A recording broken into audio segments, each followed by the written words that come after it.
Good morning, everyone, or good morning, good afternoon, and to some of you, good evening. It's definitely morning for me. I've been up for entirely too long. But welcome to another episode of This is Revolution podcast. There will be no Pascal today as he is resting.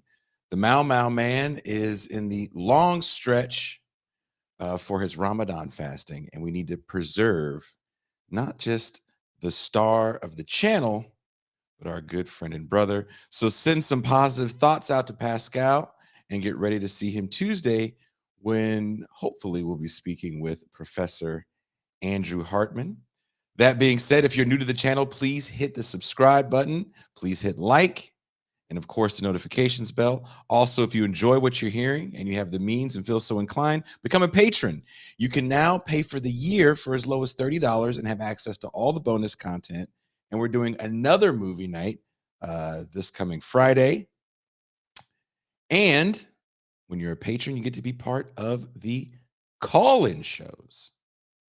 So how awesome is that? How awesome is that?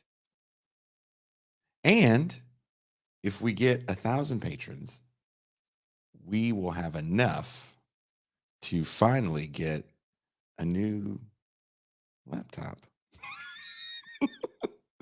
So we'll stop having all of these technical errors and I'll stop having all these camera issues. As you see, I have my Kuba insignia on the screen that says I have been recruited by the deep state and I am now part of the Illuminati. So there's that. All jokes aside, I do want to say this before I bring in the other half of the Saturday crew. That I'm not. I wish I kind of want to show the message because I couldn't stop laughing, but you get followers as the show gets bigger. You get followers, and recently Pascal was on the Majority Report, and whenever we go on one of those much bigger shows, the follower count tends to go up. And we've had kind of a big burst, and so I got a message on Instagram. And it was from someone, I accepted the message to see what it said. And usually these ads I get are like, we have a brand. We want you to be the brand ambassador. If you just buy the thing and then you could be a brand ambassador and get it on a cheap price. And I'm like, that's silly. Why would I do that? And being in the music business, I've gotten these for the last 15 years, these kind of messages, people selling you hope.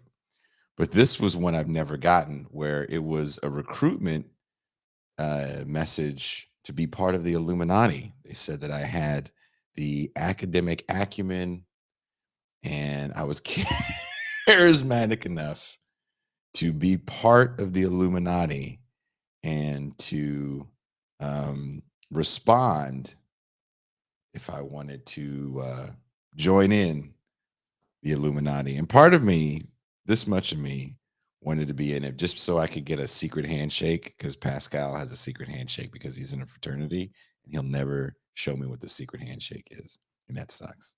So I figured if I was in the Illuminati, I could learn a handshake or have a secret thing with my other Illuminati friends. I could get to know Jay-Z. Apparently he's in the Illuminati. But I erased the message because I did get this much scared. That being said, let me bring in my homie, my co-host on Saturdays, my friend in real life.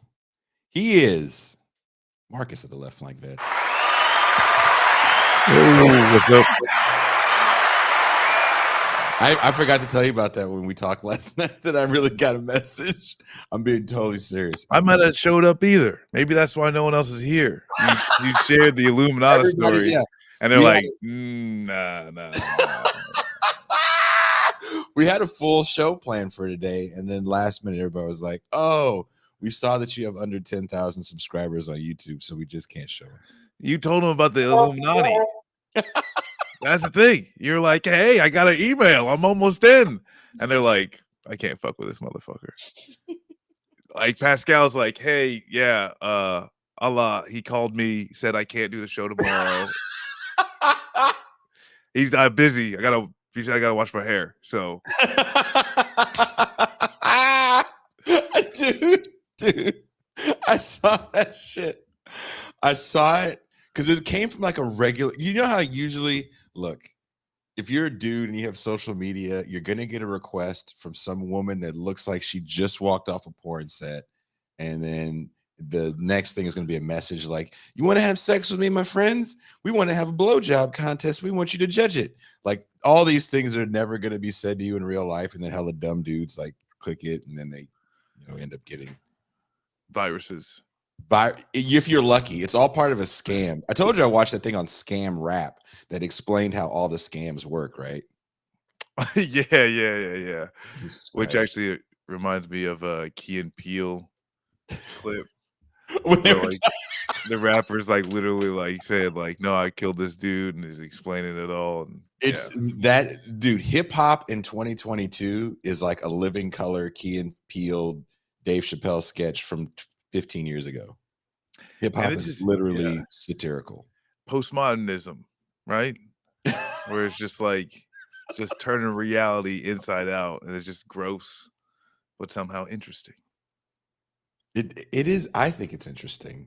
The Scam Rap thing is interesting because it doesn't rhyme and it's not on beat, and it's just a dude explaining how Instagram scams work. Well, that's the thing. It's like there's like real like fuck Dead Prez, hell yeah. Mm-hmm. That song is like each verse is a different scam, or basically a different way to get paid, right? And Mm-hmm. it's like going through it, right? Hey, this is how we're gonna fucking do this.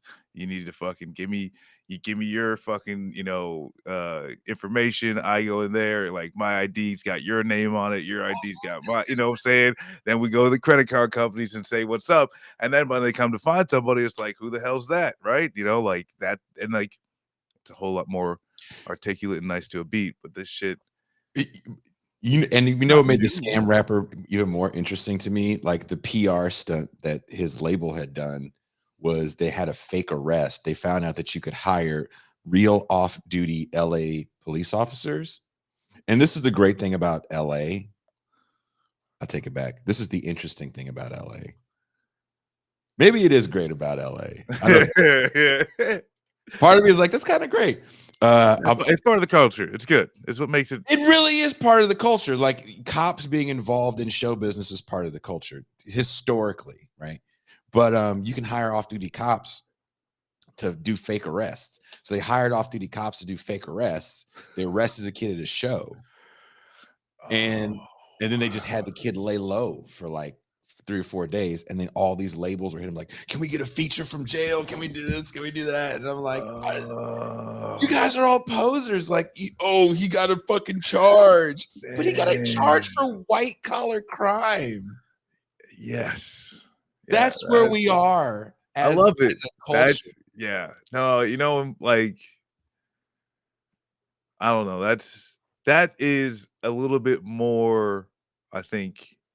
I don't know. I think that's putting a little more creativity. That's putting some stake in the game. Like I don't know. I kind of dig that scam. I kind of dig. I remember Marcus. Since there was a guy named. This had to be like 92, 93, and if you could find this on the internet, I would be very, very shocked. Like I don't know where the line is between like Rick Ross and like that shit, right? Calling a fake calling a fake arrest, but like I'm okay with the fake arrest. Rick Ross should have never used that name. Oh, and he won the lawsuit. Yeah, silly. Keep in mind he won the lawsuit. That's just absurd. Well, I mean, like Rick Ross is in the Whoop There It Is video, and I'm not crapping on the cats from Whoop There It Is. No, but he's in the Whoop There It Is video. He was a fucking. He's in it. There it is. Like he was a PO, right? He was a prison guard. There he is. I mean, and he tried to like milk the whole like, well, I was a PO, but I was a dirty PO. It's like, maybe motherfucker, what? Maybe, I don't know. Why be a dirty PO? Just be honest about it. Be like, I had good ass benefits. Yeah.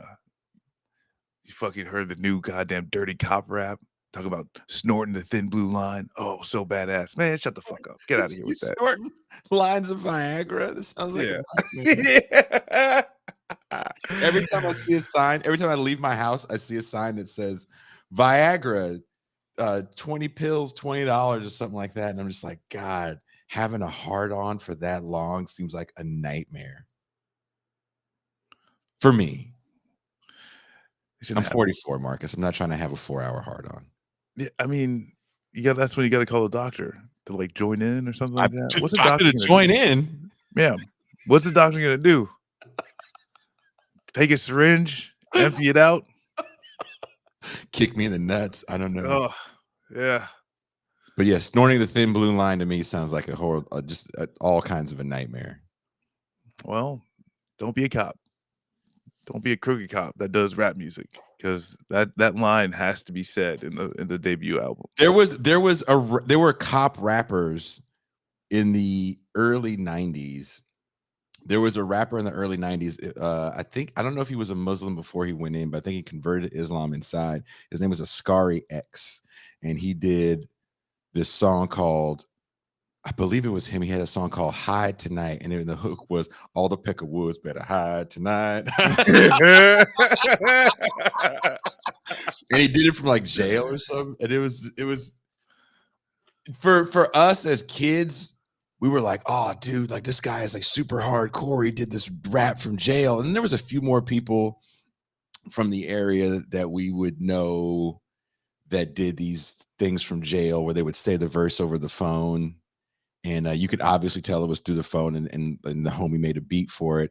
And now it seems like it's almost so common that I don't even believe these cats are even in jail doing these verses anymore. Like, are you really? I mean, Like I which like and actually real is like talk, the something. biggest show, hold on real quick. The biggest show I ever did was Mac Dre's first show out of prison in 1996. And Drew Down was on that show. I don't know if you remember Drew Down. I don't know if he was big where you were. He had a song called Pimp of the Year. Pimp of the Year. Pimp. Pimp on. And I was just like, these were the biggest stars in the world to me. And cut to like 20 years later, I'm dicking around on TV and I see Drew Down in one of those locked up shows. And he got arrested for pimping and pandering. And he was like making beats in jail. Man. Well, so I'll say two things. One, wouldn't be surprised. Like, I mean, yeah, I mean, hey, there's dirty fucking corrections officers, and I'll correct myself. Yeah, like Rick Ross is a corrections officer, not a parole officer. Yeah, but you get all types of shit in jail.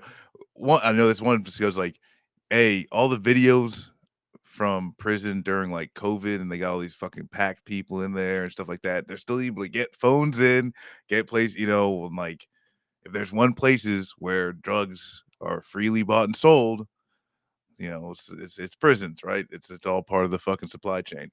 But also, right, like I've done some work in the prison, right? And or not some work, I was like did a book club with fucking prisoners. Yeah. But no, and like in one of the sections, right, there's like actually like a veterans section, and they got guitars and shit like that. Like there are some places that just, at least some institutions that aren't as strict on like whatever the fuck. The only thing is like you aren't able to sell it, right? You're not able to profit off it. You're There's actually actually doing something you enjoy. yeah, there's actually like zero against there being a whole fucking recording studio in any state or federal prison, They're just not allowed to profit off of making dope beats and rhymes. I mean,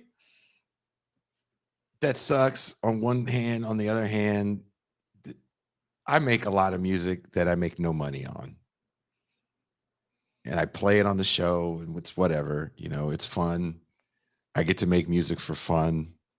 I do hate the fact that everybody feels that they have to definitely commodify every hobby that they have or everything they find joy in. Like it's okay to find joy in making music. And I've almost got enough Winston for the fall line, so be on the lookout for that. Well, I want to pivot into the trigger warning segment. I need to get a sound. I need to get another gunshot on here because I erased the gunshot for "It's a Trot," and now I need to get another gunshot because you guys would complain about the gunshot. You guys would be like, "The gunshot's too long." But I was like, I have to do trigger warning segment with Marcus because in triggering Pascal, I feel like I always trigger Marcus more. Like the last trigger warning segment I did, remember you're like, fuck, God. And honestly, though, it's like the shit. I don't know. Maybe it's the good conversation we have afterwards, but my mind blocks it out. I remember the Sarah Jessica Parker one, but like the other ones, my mind has erased. For my own mental health. So I appreciate that. The human brain, just wonderful. Someone asked me how well do I know Mac Dre? Not well. I just met him at that show. I don't know him. I know people affiliated with that crew, if you will, but I don't really know him. We used to live in a world where as soon as you walk down the same street of someone that's more popular than you, you're just like their best friend. You tell everybody in the world. But like nowadays, people know too much about everybody, and it's like, nah, I don't know that motherfucker. I should just lie about it. I'm like, oh, dude, me and Mac Dre all the time. We robbed so many pizza huts together. I call him dad, but I don't like know him. I don't like fuck with him. No, the people I know in the industry would probably make you guys laugh really hard. He's like, why do you know that guy? I'm like, I just know Peter Tork from the Monkees. Oh, I don't made that. I do not know him. So I have to okay. So here we go, Marcus. Are you ready? Sure. Okay. I don't know if you heard about this, but I read a very interesting article in the SF Chronicle about a San Francisco teacher at a charter school that is being reprimanded for their teaching of slavery. In a moment where the far right is trying to erase an entire history of this country under the guise of critical race theory, the wokery of this move is not surprising, but to me, more of a sad state of affairs. The performative sensitivity to past trauma sometimes amazes me. Are you ready, Marcus? This is from the Chronicle. I'm quoting, this is from the Chronicle. The social studies teacher at San Francisco's Creative Arts Charter School brought in cotton plants or bowls to class on March 3rd. So her 8th grade students, these are 13 and 14-year-old students, could feel the sharp edges that had pierced hands while picking cotton and pulling out the seeds. The lesson was about the cotton gin and the impact it had on slavery and the Industrial Revolution. Within 24 hours, the leadership at the school had launched an investigation into the classroom exercise, what some described as inappropriate simulation of slavery. Marcus?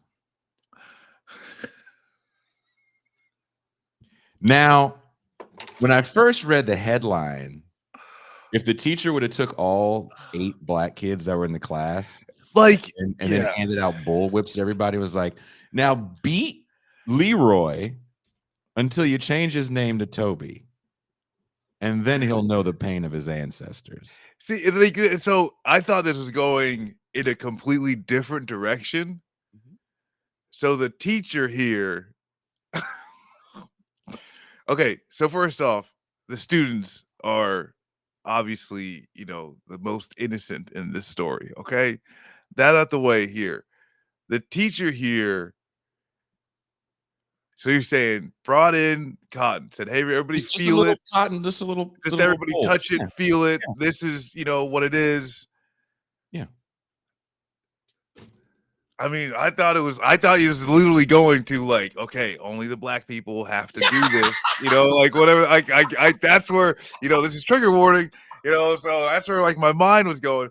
But No. then like, yeah, like to say that this is somehow, similar. I mean, like, I don't know about you. I've never like had to fucking pick. I've never touched. I'd be okay with it, right? I'd be okay with being introduced and say, "Hey, I don't feel what it's like." I don't know if that's look, man. man. I'm I from triggered myself California. with the imagine is the what I imagined. I'm sorry. Like I was. Yeah. All right. Never mind. Okay. But I'm no, from I don't know. California. I'm never, ever, ever, and I worked in the deep South, and I would never, ever feel the need to want to go to a plantation. And when we had Professor Kelly Dietz on here, that has done some phenomenal work when it comes to doing things like returning, oh God, now I can't remember his name. Slave revolt in America. Nat Turner's Yes, skull to his family. The way she talks about how some people fetishize the torture. Mm, I get that. yeah. This isn't about torture fetishization. This is about, okay, I want you guys to understand the brutality of this moment. Now you can get into that and say when you overdo the brutality, you turn slavery into just the evil of white people. Right? I get that. If that was your point. But that's not the point. The point is that you're triggering some sort of past trauma that is ingrained on the DNA. I don't know if that's true. I think, and this is something that like I'm kind of like wondering now. Of these questioning is like if you're even like feel like, especially to even that feeling, it's like meat packing plants. Even some sectors of the agriculture, or agricultural sector, um, like as far as like not having like the protections and just like how fucking hard this is in their heads. It's like there's probably a few things, that you could go around and even like have a lesson about.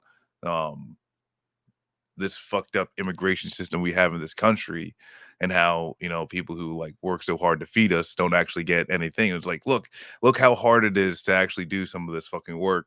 Like that's actually more of a real thing tied to like a reality right now. This is how our system works right fucking now, and it doesn't necessarily have to fetishize anything.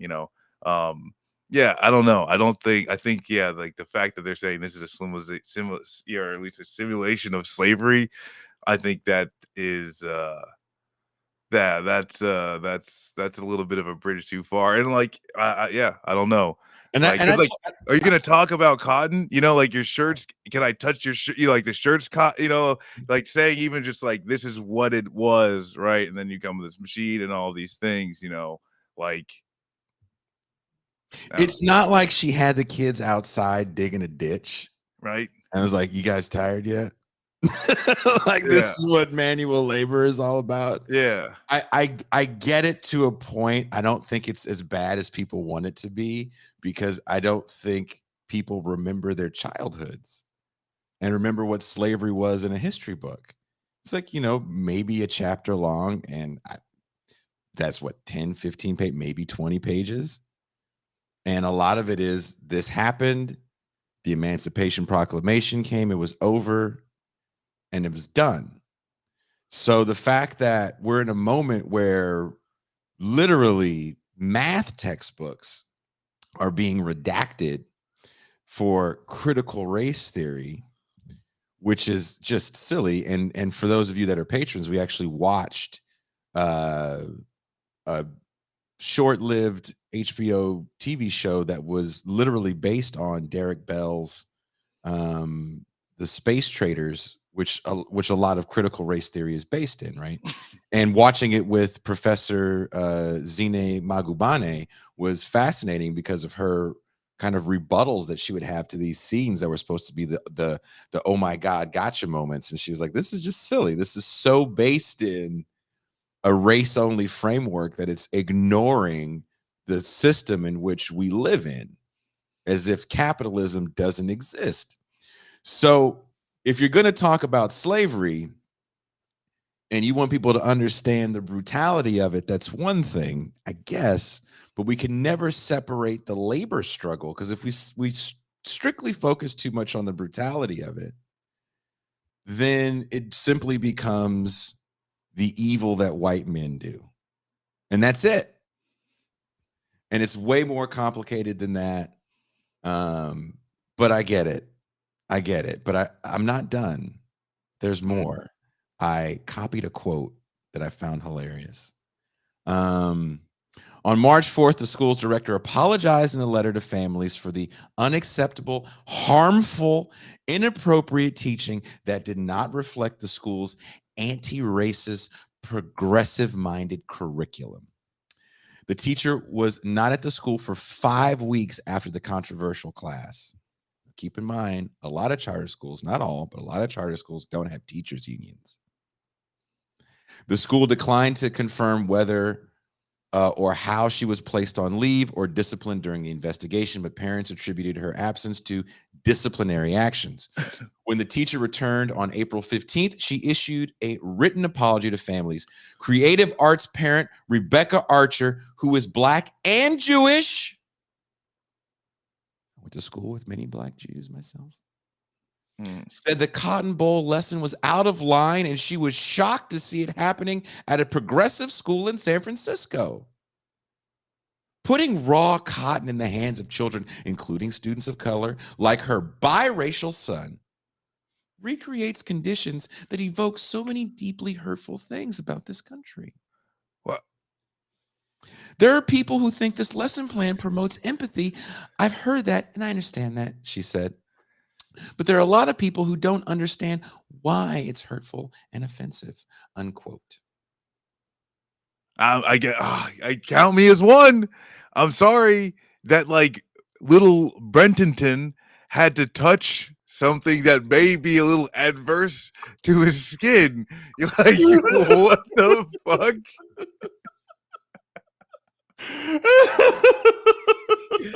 Like, well, that is so it's so wild. Well, cause like the thing is too is it's like, hey, we're fucking talking about pirates, and I brought, here's a blunderbuss and a sword. You know what I'm saying? Like, there should be an equal amount of freak out, right? It's not like they're like, we're going to teach the Holocaust kids. Once you get inside this closet box for a second, literally, it's fart just in it. That's going to be as close as you get to the gas chamber. I mean, like, and that's the thing is that it's like bringing it in, not saying you got to do this much, but just like, hey, just touch it, feel it, right? This is what they had to work with. Like, come on. That's because the thing is, like, what the fuck did little, I mean, like, this is now I sound like some asshole, right? But I'm like, what the fuck did what does Brenton know about racism? What the fuck does this little motherfucker know about anything?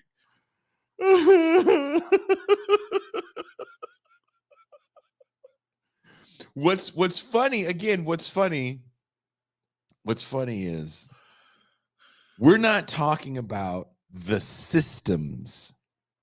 We're not having a capitalism discussion here.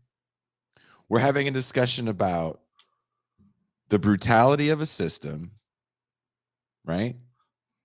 And then even that is, you're being told it's too harsh. So what's interesting to me, the Mark Lamont Hills of the world that love, and I'm not trying to say this as an insult, and I hope this doesn't come out as an insult. I don't know Mark Lamont Hill. Apparently Pascal's had some exchanges with him. No, we don't know nobody over here. But he loves debating these critical race theory people. Yeah. Like gets a hard on for it. I mean, and I'm like, here's your moment. You should be debating this lady right here, because why are you debating the James Lindsays of the world when you have people right here that still ultimately don't want you to teach slavery? So what do people, my question is, how would they then like slavery to be taught? Because no one's complaining about the fact that we're not having a discussion about systems and economics. The only way you could teach Black history is instead of middle schoolers going to DC, they're going to have to make a special consideration for all the black children to go on a special tour led by Kamala Harris and Barack Obama. Okay. We do some yes we can chants, right? Go by the Martin Luther King Memorial. And then everything is fine, right? That should be good. That should be fine. All you need to know. It blew my mind as I'm reading this because I'm like, I'm kind of, part of me is sad Pascal isn't here, but you know, the brother needs to rest. And I'm just like, can I this is what you're mad about? Can I tell a little story? Here, I'm gonna let you tell this story while I go refill my coffee. Okay. So when I was in school in Columbus, there came a time when it was Martin Luther King Day was coming up. And one of the teachers had said, "Hey there, little Marcus, you should do the Martin Luther King Day speech." And I said, I don't really know anything about that. This is like 3rd or 4th grade. You know what I'm saying? Like, I'm like, what do you mean I should do that? And they're like, well, here you go. Here's the material. And you're going to speak in front of the class about Martin Luther King. And I was just like, like there's not an ask. There's no request. It's just like, hey, you just do it, And so I go up there and I say some shit about Martin Luther King, He had a dream and marched Selma and I'm like, no, nothing, right? And actually the guidance counselor for the school after I was done said he was disappointed in me. The white guidance counselor, by the way, said he was disappointed in me because the student in the prior year had actually memorized the whole speech and gave it dressed up as Martin Luther King. And they were expecting that, that's how you don't teach it. I think I would have rather been sitting at my desk with everybody else doing the same thing as everybody else. That's not hard. Red Wizard says Americans want a safe, codified history where no one is offended and their fifis aren't hurt, and it's all pablum with no real lessons. Yeah. I think history in general it's constantly evolving, right? And maybe the pinnacle for a lot of Americans was roots. And there's something about roots that, like, for whatever reason, really frightened white people because it showed, again, it really got into the depths of the brutality as much as you could for network television at that time. And it's almost like we're stuck there. 12 Years a Slave. Yeah. Like, we can always show the brutality of slavery as long as it's just the brutality. And again, if the teachers were pushing back on, like, look, I get slavery was brutal and my kids know it's brutal, but I really want us to get into the economics of it and understanding why. And let's get into the history beyond just 1619. Can we talk about why agriculture workers can't unionize? You know what I'm saying? Because, like, that's the thing. It's like there are things that it's like you can if you actually want to drive right. And it's like you do, you can't just spend the whole time drilling down on the absolute brutality that, like, really is some of the most horrific shit you could ever hear described, like one person doing to another. But when you get into the economic factors of it and, like, what it does, and then, like, yeah, and, like, bringing it to this day, right? There's an actual history lesson that's tied to our country's fucking arc through history, right? Mhm. Is how do we quote unquote feed ourselves or how do we make these economic benefits in order to continue great getting hegemonic power and shit like that. Like that's the real fucking story, right? And then when it does end with still communities as segregated as they were when they fucking started trying to desegregate communities. You've got all of these issues that are still going on to this day, but it's just, hey, and this is like American history. You've got the founding fathers, this great fucking revolution. Hey, slavery comes up and it was bad. Civil War. Okay, we tried, we messed up little things. Civil rights, and then literally perfect. Everything, like, Because it's what done after ends that. all these things? They're On the always 9/11. ended by the actions of great men in the Yes. American history. Yeah. When we think about American history, the lexicon of American history, it's always these actions end because great men say enough. Yep. But what's so this I have to say that to double down on this whole thing. So I used to get emailed the comments all the time. And when I started off, I was excited to get any comment, even if it was a bot. Right? I wouldn't erase it. I'm like, no, for the algorithm. But yeah, those comments count. Now the comments, like, I don't want to hear your critique if this is too loud. Do this instead. You need to do this. I'm always like, look, do me a favor. If you want me to do all these things, you fucking find me down here in Mexico and you can come here and do all that shit while I take a nap. I would love to nap. I would love it.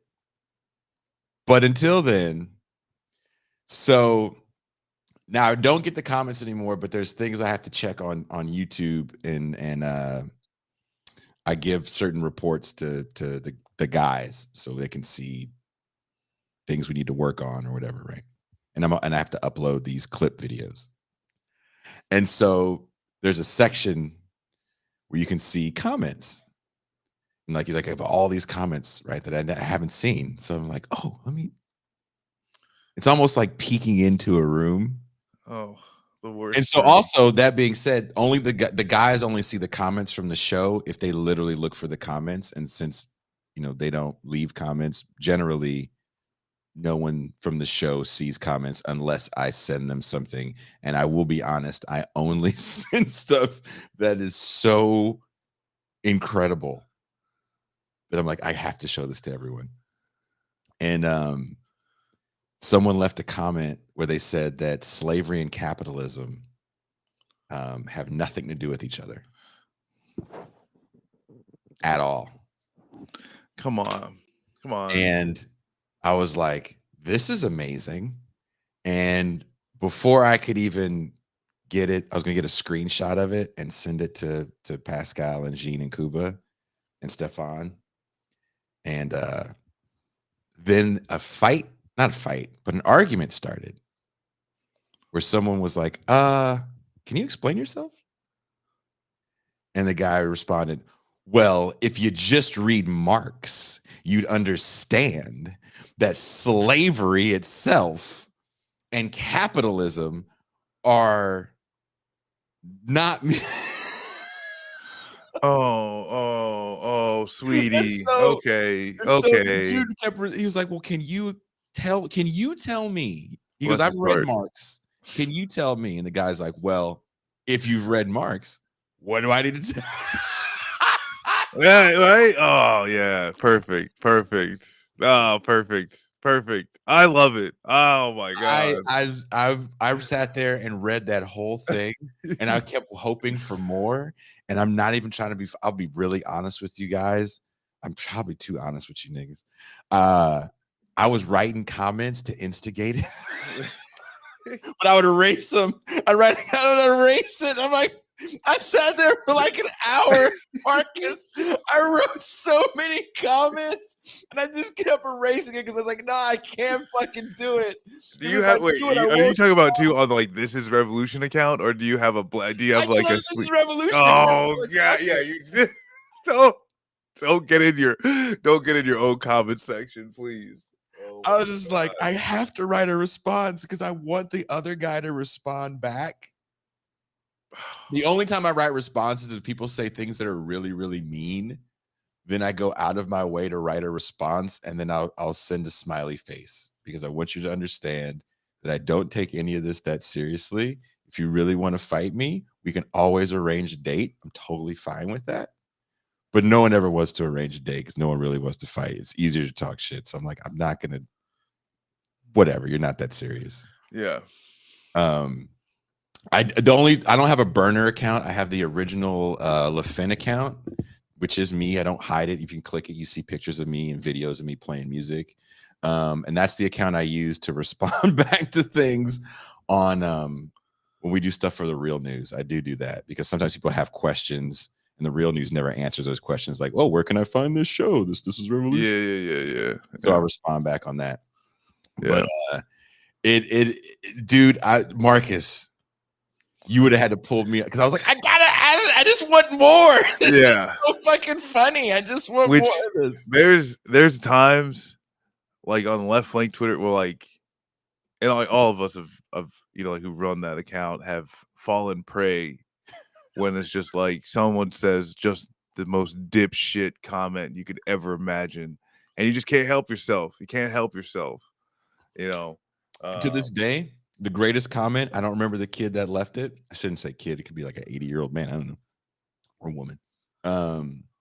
Someone said when we had Sam Cedar on, we got so many fuck you comments. We lost like 20 fucking patrons. Well, I don't know if you like you always kind of gloss over this fact, Jason, is that after you had Sam Cedar on, half of the American left just dropped dead and went to hell. And like that's just fucked up that you would do that.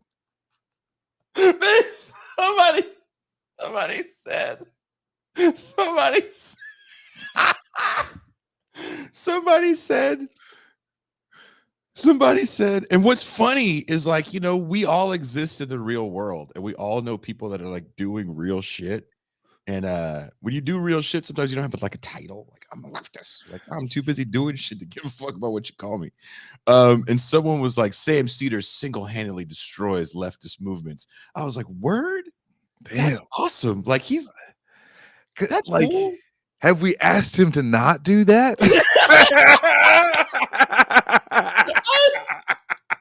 What's funny? I had Sam Cedar on because Jean Baj was like, we should have Sam Cedar on the show. A horrible Jean Baj. He doesn't sound like that. And I was like, why? He's like, we should talk about Air America. I was like, oh, that's interesting. Sam Cedar has been doing leftist media before there was like left media, right? Yeah. And call him a lib, sure. But he was as far left was in the early 2000s and very, very anti-war and very, very anti-Bush at a time when that necessarily wasn't the sentiment. It was a very apolitical time. People were too busy looking at Jackass 4 movies and watching people get kicked in the nuts to really give a shit about politics. So this guy has been around for a minute, and we just wanted to talk about that time. And the comment section went off, the chat went off, and we were all kinds of traitors and shit. It's whatever, right? And I think that shit is funny. And so someone left a comment, the Sam Cedar single-handedly destroys leftist movements, I thought was hilarious. And I'm sitting in my house cracking the fuck up reading this shit. I remember when, I think you might have called me. I think I did fucking I think you might have called me and told me about that. And I mean, I about fell off my window. Because and the thing is too is it's like, at the end of the day, like there's no heroes. You know what I'm saying? Like heroes. Like they're just fucking people, and you could have political disagreements. And the thing is too is like I think Sam would be like he has he has people call into the show, and you could say whatever the fuck you want. For me, I think what's important. That I see in what Sam does is who he allows to come onto his platform and give a voice to. Because the thing is, too, is like you could disagree, right? If you're more left of Sam Cedar, every day on that show, you get a plug of shows that are more left than Sam Cedar. Mm-hmm. And that's ever since I've been seeing that show, it's been the case. And you know, whether you disagree on the politics, I think and like this is something that we've talked about in the background of just, you know, more of like the overarching of non-sectarian, like, are you actually an enemy to this? Are you someone that shouldn't be regarded in good faith, you know, or are there just some political disagreements that at the end of the day we don't have really an organization that can influence power, right? There's no organization that can fail you. That's Sam Cedar's political ideology, right? So like, Sam had Andres on the show. You know Andres. yeah. Andres. Fucking Andres' mom one of my favorite white schooled people. One of Andres' my mom favorites. schooled Sam Cedar on his own show, and Sam Cedar made that one of his shows of the year. It takes a certain amount of humility to be able to be like, one of the best shows I had of the year was when this man kind of schooled me on kind of violence and movements and its importance and why you know it may be needed, when Andres wrote his book How to Destroy a Pipeline. So I give there's a lot of people that I do respect in this game, and I think it becomes a popularity contest, yada yada yada. But this other comment this cat wrote, and I still think this is the greatest comment like I've ever gotten in my life, because to say this comment, you totally don't know me. They were like, you had Sam Cedar on your show just so you can have AOC on your show Yes. and not ask her tough questions. Yes. 100%. I was want like, to ask about the dress, not what it said, but like the thread count. What is the material it's made out of? What are the heels that we talking about? Right? Inch, 2 inch. What are we going here? You know, what's going on? Like, just absolutely dipshit questions. And the thing is, too, it's like you've had one, you know, I mean, like, if you've platformed one, you know, person that was engaged in electoral politics heavily that I can recall. Mhm. And that was the vice president for the nominee for the Green Party, Mhm. Angela Walker, right? Mhm. There's like, I mean, hell, I know, you know, fucking other people who have run plenty of fucking campaigns Mhm. for the Democratic Party. Within the Democratic Party, you don't fuck with that. It Mm-mm. would be silly, right? Like that's where it's like, oh, you just want this shit, right? It's like these people. Like, What do you if mean these they would have people? been like, No, you just man. want to have AOC on your show so you can flirt with her, I'd be like, yeah, maybe. That would have been more like an accurate description of me. You don't have to call me out like that. You're But just a shitty man that just likes to I, stare at you. Maybe. Like, true. yes. Yes. Shitty person. Yes. Yeah. If you say that, I would have been like, you know what? You know me. You Actually, know this me. is some so Chris Smalls. Mhm. And Also, I actually I think interviewed. it's today. I think it might be today. You know, there's a rally in New York for Amazon, and Bernie Sanders going, and then it was, you know, Chris announced on his Twitter saying AOC is going to be coming, and Mhm. he said like, hey, you know, for all the fucking Twitter fingers naysayers, you know, like this is what it's about, is solidarity, right? Mhm. And then it's like instantly first comments are motherfuckers like, she's doing it for clout and she's appropriating your hard work and for her clout and all this shit like that. And it's just it's too much. You know what I'm saying? And like, and the thing is too, is like this the idea, right? Like that AOC has the power to solve all of the problems and is just choosing not to. And not to say it's like there's plenty of like critiques that I have, plenty, but there's just so much weight into like, why hasn't she jumped into a Gundam and stopped imperialism?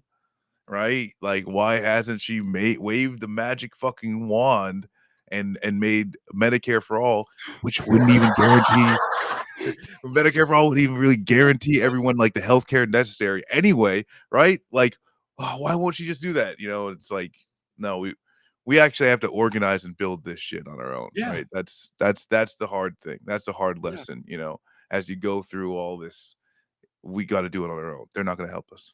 I look, dude. When I saw that, to this day, there's not too many things that stick in my brain. That comment still sticks in my brain because I think that's the funniest shit I've ever read, like ever. Because Yeah. the thought that went into that there was these layers that I was trying to get to, and that then the end goal was just to have like AOC on the show. Yeah, if And that people was look at it. this, That was it. yeah, That was like the it's end like goal. the Mortal Kombat, you know what I'm saying? Like Yeah. you start the game and it's just got the list of fucking people that's like going all the way up. Like you just get to this level, and Yeah, it's like, all right, I've conquered it all. yeah. Time to fucking Now battle the we got boss. 10,000 subscribers. Yeah. Jesus. We got Chomsky. We got fucking Adolf Reed. We got who else? Dude, that shit to me is just a fucking hilarious. Okay, enough laughing at what Marcus and I do for a living, because then we're gonna get sad.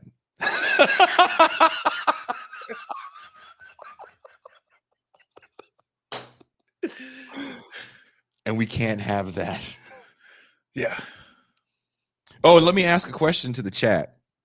I want to start doing, probably have to wait till maybe like the second or third week of May when Pascal's like fully fucking recovered. Do call in on Saturday. Yeah, which actually and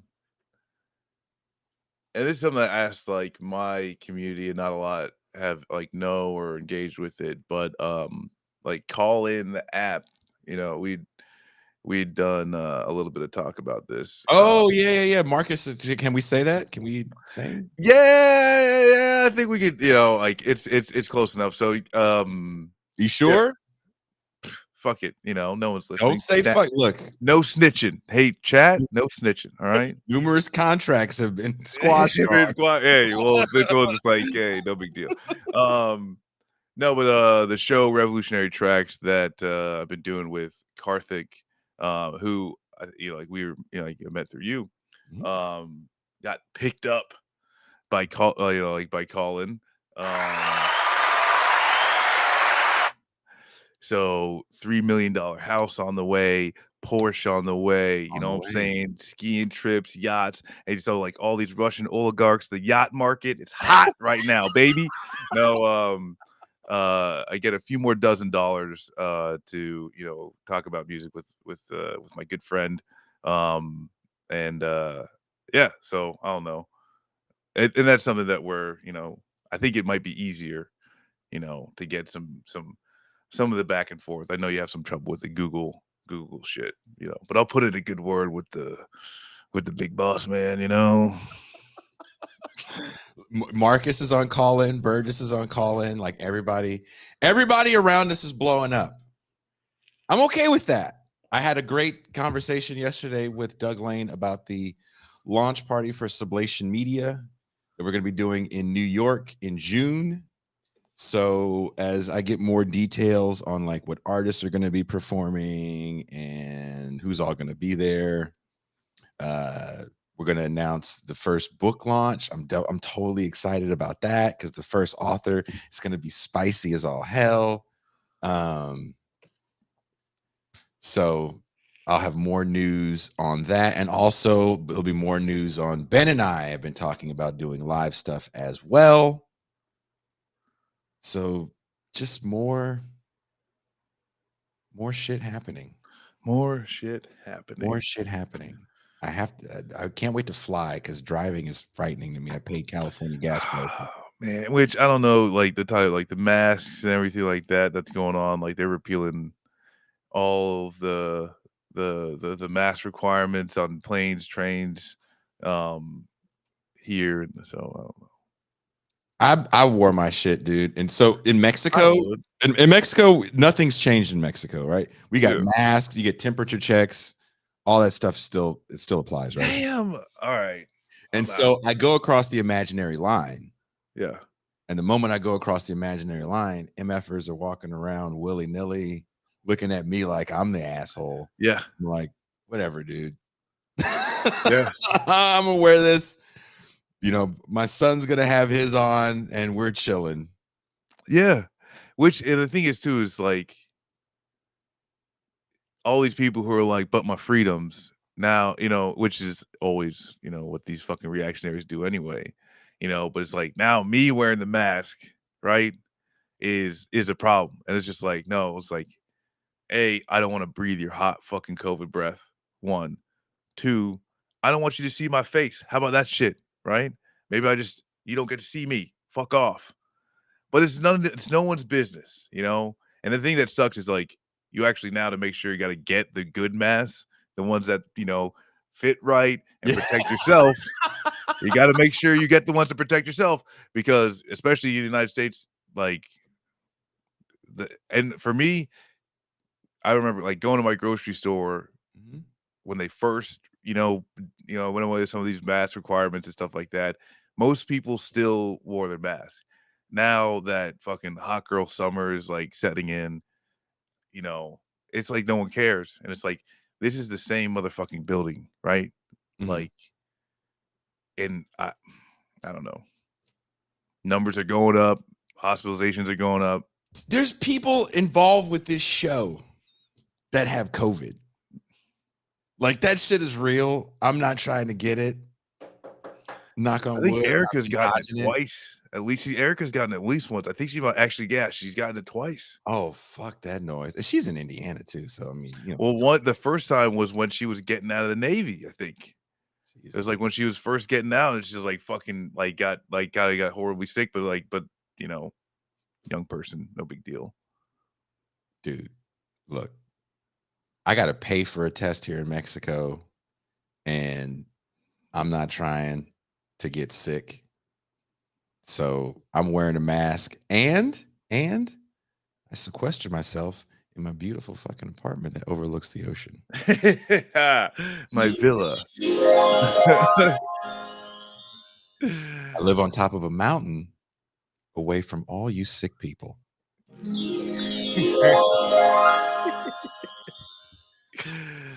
That's where the commune starts, okay?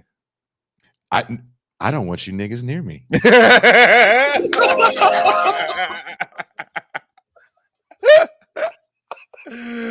Oh shit. Oh man. And so I'm the black dude. I'm the black dude that gets mad if other black people try to move in an area. I'm like, oh.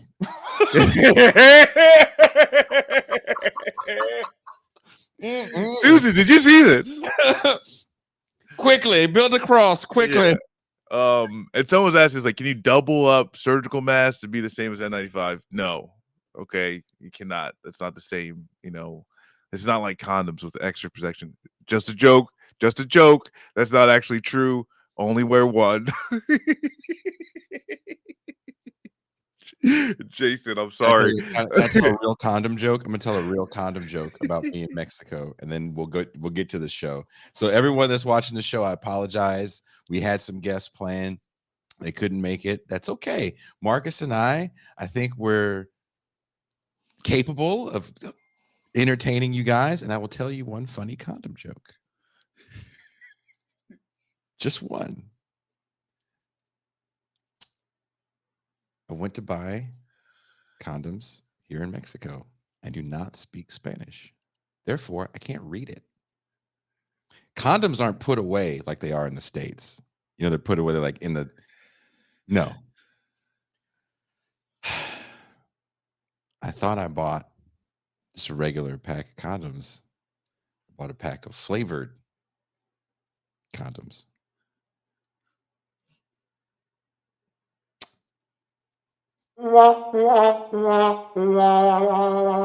Did not go over really well. Flavored. There were assorted flavors. Oof. The silence you hear is very similar. What's that smell? Smells like strawberry. What the fuck? No? Didn't enjoy it? dude, shit was weird and sticky, and it was just not a good look. It doesn't. It was not a good look. I think tried the flavored did it have root beer? The flavored jelly, you know, the flavored lube. Because they didn't have, look, they don't have, now when you go to a bigger store, you see like Trojans and shit, but any brand I was used to seeing wasn't there. And I'm like, are these condoms? Or are those vape refills? Vape refills. I can't tell what it is. These brands are so fucking odd. Oh my god.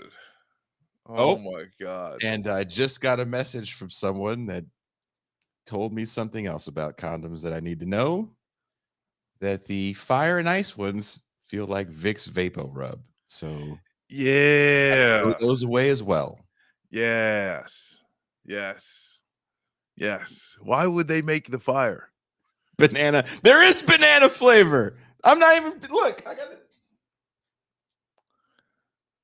There's totally banana flavor. Fire and spice. Oh, yeah. No, this is like mango. I take it back. It's like mango. Mango. It's like a mango. And then there's blueberry. Blueberry. Yeah. Nice. Plantains, patanos.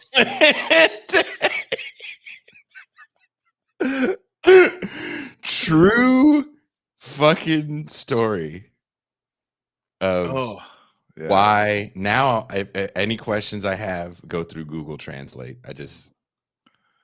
I'm not afraid to use it and be like, I want to make sure I don't fuck up. Well, yeah, good luck. God, that's well, you know, growing pains. You know what I'm saying? That's, you're not gonna get all the different type of condoms that you want when you live up on the mountain.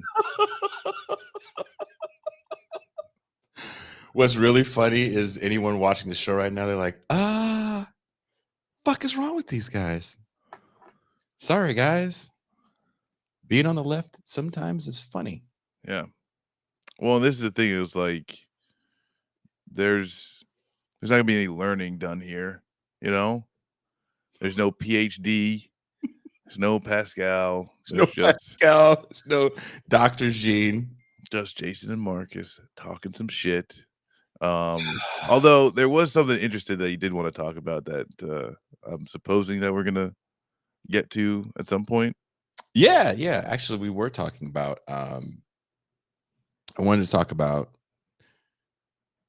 sci-fi and Hollywood and this abundance of anti-capitalist programming that we see. And why is selling anti-capitalism so profitable? Excuse me. Oh my goodness. I just got Marcus, you know how you just made a joke that said there's no PhDs? Is there gonna be a PhD? A literal doctor just messaged me and said, dude, I have to come on with you guys right now. That's watching? Yeah. A literal doctor. Like a medical doctor. Not like how we joke and call people doctor, but like a literal doctor. I don't believe you. I just got a message. It's like, dude. Prove it. This motherfucker better be in a white coat, or I'm like, where's your stethoscope, motherfucker? You a doctor for real or not? Don't come. All right. Okay. Let me find this message. What? Yeah, here. I'm gonna send it to him. This is the spontaneity that happens with this show. I hope this motherfucker. I hope you're close to the end of your career, dude. Or you know what's funny? He's not just like some dude that watched the show. He goes on like really big shows on Fox and shit. Who are you talking about? Dr. Oz? He hasn't been on Dr. Oz. He was on Dr. Drew. Well, I mean, Dr. Oz is soon to be probably not, but running for Senate in damn Pennsylvania. But Is he? yeah. No, Dr. Eric is not running for no, it's not Dr. Phil either. That'd be funny as hell. If Dr. Phil watched this show, that's how I know I made it. I'd low key like have a normal conversation with Dr. Phil. Did you really? No, I would. Oh. I just have an absolute. It's like, so the Cash Me Outside girl. Like this. Yeah. Yes. Tell me more. Cash Me Outside. A decade in the past. No, seriously. Did you watch that show? I told you to watch it all. Yes. Probably. Yeah. Did you really? I got a few episodes. I mean, like, it's got like 3 seasons or some shit, you know? 2 seasons. Yeah. But you I got a watched few some of it? Yeah. Okay, so for the chat, my daughter comes over, and I'm trying not to be like my father, who is a television bully. And you have to watch whatever my dad wants to watch. If this fool wants to watch a Western that he's seen 100 times, you have to watch the Western. There's so much psychology that goes into convincing my father that maybe, just maybe, we should watch something else. So my daughter comes over, and my first thought is, fuck you. You don't pay any bills here. I'm going to watch what I want to watch. And then I looked at her adorable little face, and I was like, nope, can't be like grandpa. What would you like to watch, honey? Whatever you want to watch, even if it's some weird shit that I'm going to hate. And she goes, there's a show, Dad, and I think you would really enjoy it. It's called Upload. And my daughter, whenever she's over here, she's like, right? Chip off the old block. And we put on this show, and I can't stop laughing. I was like, this is like laugh out loud funny, and it's really interesting. I would say it's Black Mirror meets The Office, and Greg Daniels definitely has something to do with it. So he behind Office Space, The Office, King of the Hill. I think he had something to do with Idiocracy. He might have been one of the producers in that. So they literally take ideas from Black Mirror and make them more comical. So one of the ideas of the main idea of the show is that this is in some nondescript future. I don't think it tells you how far in the future it is, right? It doesn't tell you. Yeah, no. Because it doesn't matter. Right? It's just the future.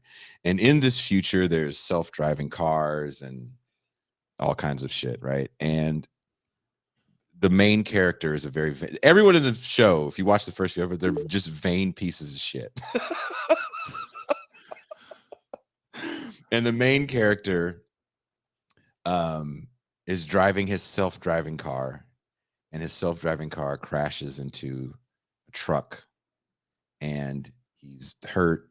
And his girlfriend, who he likes but not really loves, convinces him to be part of this upload thing where you upload your consciousness into the cloud and you live forever in luxury. And in the uploaded cloud heaven, you can communicate with your friends still. Your consciousness can. You can pick what kind of world you want to live in, but everything you do has a cost. And there's like jokes about, monopoly, right? The Oscar Mayer owns Intel. Have you gotten that far? Yeah. Oscar Mayer Intel. It's like the future of meat or some shit like that. Yeah. Well, and that's like something where it's like the Oscar Mayer Intel thing was like where it was the attempted first download. So they upload your, consciousness into the cloud, but then, the attempted first download, and like this isn't really a spoiler to the show, but like the dude's head explodes after 4 minutes, which if you're talking about like the advancement of the light bulb, not bad. Well, let's bring in our guest. Our guest is here, Dr. Eric Osgood, a real live medical doctor who's watching our show. Hopefully you're laughing as you're watching. Definitely. Yeah, man. You thought you were lying. You thought you were full of shit. Yeah, I see that you got the scrubs, and that's your name. I'm okay. It seems that this is true. It's real and everything. This is a real doctor. Okay, I'll because Jason fucks with me. So when he's like, "No, we're gonna have a real doctor on," I'm like, I fuck with Marcus in all fairness, but no, Eric is a real doctor. I was supposed to be working, but we got our wires crossed, so I don't have anything to do at the nursing home. So I got the rest of the day off. So gonna be watching some NBA basketball and chilling today. So you're like, Jason's talking about flavored condoms, so let's Let me jump in on that. let's have a sex talk about why you have to stop buying condoms in Mexico. Yeah, you know what? Just you're being safe, and I'm happy about that. That's good to know. It's a true Baby point. steps, Eric, That's right. because I have too many children. Motherfuckers like the Amish.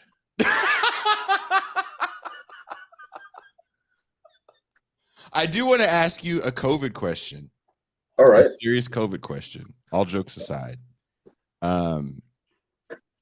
I haven't had the booster because I came down here before it was time for me to get my booster. And every time I go up, I try to fit so much stuff in while I'm up that's one of those things I always forget. It seems that this new variant is real contagious. Yeah. And I'm a little scared. Can you tell us a little bit about this new variant? What you know? I know you might not know everything. So Yeah, I mean, yeah, really, really contagious. One of the most contagious things we've seen. You know, the getting a booster for a short period of time will lower your likelihood of getting infected. But that actually wears off after a few months. But the ability for it to prevent you from ending up with like a bad lung infection, like ending up in the hospital, that's much more durable. But if you're still relying on the first original 2 series that you got, you're not really that well protected. So I would say, you know, I would make it a priority to get that done. And we're finding more and more out about the the post-acute sequelae or the long COVID, which is sort of the hot topic right now, which really was not in the original framework when they were discussing how to measure vaccine success. It was, hey, keep people out of the hospital, keep people out of the morgue. But I don't think anybody realized how many people were going to end up with these long-lasting, lingering. Sorry about the dogs. These So- long-lasting, lingering symptoms that people are getting that in some cases aren't going away at all.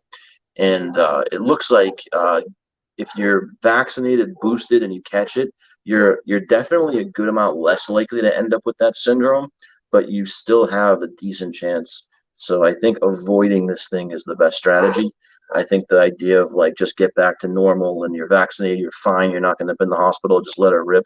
I think it's a bad strategy because we're actually starting to see a decent number of people who got the full 3 series, and they're ending up in our clinics 4 weeks later, 5, 6, 7, 8, 9, 10 weeks later. Or I guess if they got infected December, now it's April, and now their symptoms aren't gone. They're still short of breath. They still have chest pains. Their brain's foggy, and they got the full series, and that still happened to them. So my priority would be to try to avoid getting this thing. dude, you got me nervous about the brain fog. Go ahead, Marcus. I'm sorry. Well, and so and like I guess like are those and like I thankfully have not gotten it yet, or at least not that I've been able to tell. But what's the long, like the long COVID symptoms, like the fogginess, shortness of breath, stuff like that. Those are the mild symptoms, or at least similar to like the mild symptoms someone might experience, where they're catching it. So it's basically, like they have these mild symptoms that just don't go away for, a long period of time. Pretty much. That's most people. In rarer cases, the symptoms can be a lot more severe. And I think, I think we got to be a little careful about how we talk about this because, like, there's a fine line between making people aware of what they need to know to make good safety decisions for themselves. But if you kind of just scare the shit out of people, you can kind of put it in their head that they're going to get it. And then you end up with a lot of like psychological stress and people freak out. They got infected. They don't sleep right. They doom scroll on Twitter and like it ends up becoming a self-fulfilling prophecy. But at the same time, it is a very real phenomenon. It's not like people being hypochondriacs. It really does happen. So, it's something, the prevalence, something like a third of people who get recovered from COVID end up with some kind of persistent symptom, like beyond 4 weeks later. That's how they define it. In rarer cases, there is this syndrome where people continue to have a whole array, and really it can be just about any symptom you can possibly think of because it's caused by damage and inflammation to blood vessels. So your blood vessels give blood to every organ in your body, so you can really conceivably have symptoms of any organ in your body. So it's everything from headaches, brain fog, chest pain, stomach and digestive problems, pain in the skin, rashes, new hypersensitivity to foods that you used to be able to tolerate, vision problems, hearing problems, ringing in the ears. Your heart rate goes up, a lot when you stand up, or shortness of breath with exertion for people that used to be like long distance runners. I mean, the list goes on and on and on. Yeah, And which so, I don't yeah, know if if there's any way to explain this, but it's like at the beginning, it's like it sounds like something's like, oh, this is a respiratory virus, and so it's hard to breathe and all these things.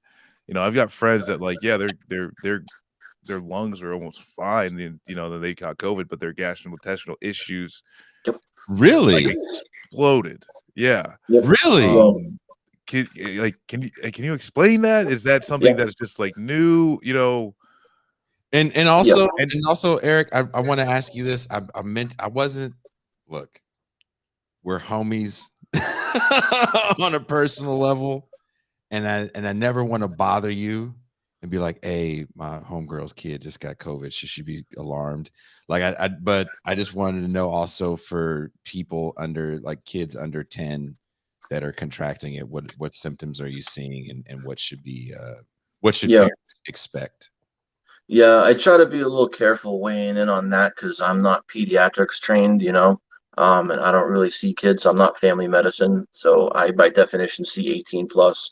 So I want to be a little careful when I speak under the guise of expertise when it comes to kids. Uh, in general, it's a more mild syndrome in kids, but in rare cases, kids can get, pretty affected by this too. But yeah, it seems like the newer variants, compared to the original ones, we're seeing more like digestive issues and other sorts of symptoms. But the thing is that the idea that this is just a respiratory illness and a lung disease is kind of a misnomer because it affects the immune system. It affects platelets, which are blood cells that basically plug up damage to blood vessels. So if the reason you don't bleed to death is because platelets come together and clump and prevent ongoing blood loss from damaged blood vessels. But when platelets get too hyperactivated, they can clump together and basically compromise. If you think of a blood vessel like a pipe, it's like getting buildup inside the pipe that affects the flow, and that can happen to platelets because of the way that the virus, specifically that spike protein on the surface of the virus, messes with blood cells, and so people end up getting damage to the blood vessels, which causes this cascade of immune cells to come in and start wreaking all kinds of havoc. And then there's like these platelet disorders, and Yeah. so the brain fog is because probably people are not getting great oxygen delivery to certain parts of brain tissue. And they're actually finding that in a small group of people, they're seeing consequences of that, and like they're seeing brain size reduce. They're seeing like the same kinds of signs that you see in aging for people that over time your blood vessels get hardened and narrowed, and over time that causes tissue changes in the brain composition that you'll see on a scan. They're starting to see that in some people that have recovered from the virus, more so people who got really sick. But we'll see some people that didn't even get that sick, and it's just like it's 3 months later, and they can't concentrate, and they had to quit their job. Like sometimes they're like executives, and or they might work for a Wall Street firm, or they might be an accountant or a lawyer or whatever, and they can't work anymore. Their brain they just doesn't work well enough to think in those complex terms. Or again, bodybuilders, MMA fighters. Like I've seen all kinds of like high performance athletes who had to step back from can't handle the exertion. They get too short of breath.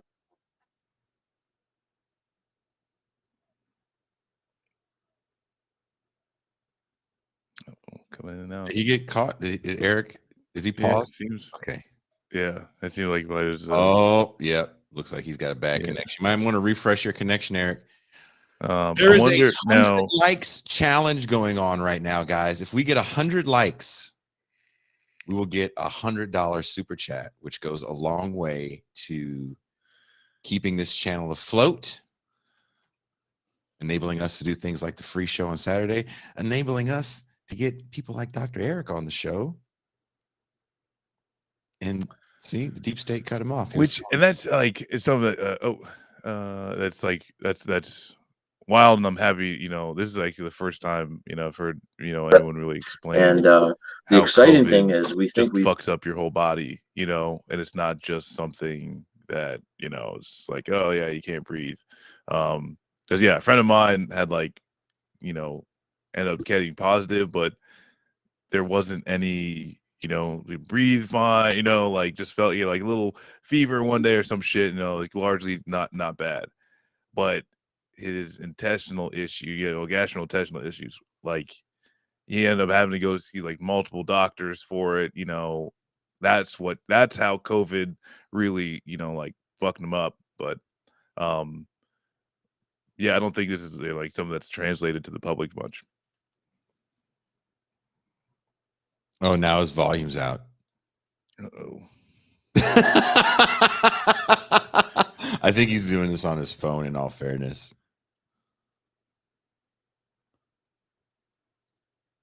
Oh, dude. Someone Dusty says governments in the West have essentially given up on COVID. It's not even a topic now. What I think is really interesting about that is when Trump was in office, not every mainstream media show, but a lot of shows. We still can't hear you, Eric. A lot of shows would give a death count. Yeah. And now you don't get a death count anymore. Newspapers were doing a death count. There's no more death count. I mean, like when the New York Times didn't do like every name of for the first I don't know 10,000. Yep. Who knows? And we hit it. Thank you so much, Landry. This goes such a long way for the channel. We're able to do a lot with this. This was one of the things that enabled us to help get the green screen, which I won't be using anymore because I'm going to just design behind me. It's going to be a bunch of posters. Well, I don't know what's going on with Eric's.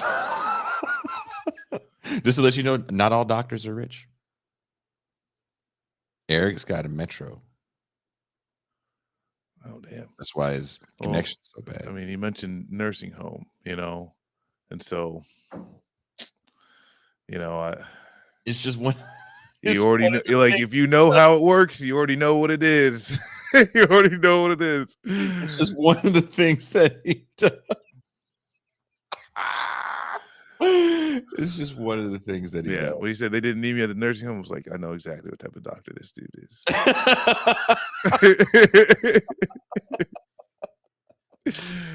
It's good people to know. Good people to know. Eric is the shit, man. Eric's been going on Nomiki Khan's show of late. He does go on like big time shows like Fox News shows to be the voice against the anti-vax people. Can we, Eric, can you talk? I don't hear you. You need to do like just signs. Just make signs. All right. But yeah. It's so weird that there's no audio for Eric. Yeah. Eric, have you watched Upload? He's totally taking out his crank now.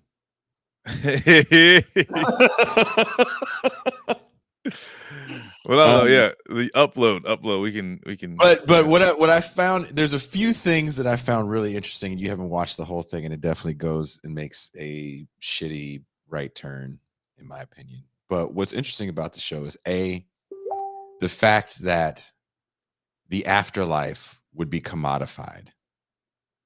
And did you peep that his neighbor across the hall is a Koch brother? Yeah. Which like that's just like, oh, you got murdered. Which now I'm like giving them shit away. Oh, you mean you got murdered? But tell me what you think of the show. I know. Well, I'll say this actually. Two recent shows actually, made me think of this, and I think in a much more beneficial way. Mm-hmm. And I'm not going to be able to remember their names because I'm bad with names, good with concepts. I smoke weed. But the doctor who's writing the books with the different sci-fi movies and how that actually like reflects, on our real world. No, Jason, come back. I need you to tell me who these people are. Who's the doctor? Who's the author? The other one is recently. Who was it? Who's Wait, his name? what do you say? Say it again. No, the guy that wrote about like all the sci-fi movies and how it's like this dystopian sci-fi movies. Oh, Michael Harris. Michael Harris. And the doctor we had on last week. The dude we had on last night, the super smart guy. Dwayne Monroe. Dwayne, between the two of them, I think I have a good explanation. Because for one, this is not something that's possible anytime soon, right? Like the overarching of like forever life and taking consciousness and putting into something else. That's not even something that's like even imagined. Like no one in real science is actually like contemplating doing something like this. And like the thing is too is like, but what does this actually show about our real life? And it's not that heaven is commodified. It's that this is the show telling us, or reflecting back to us through art, that actually life is commodified, right? And that's something that Every aspect, every and that's single kind of been a yes. theme for me of the last few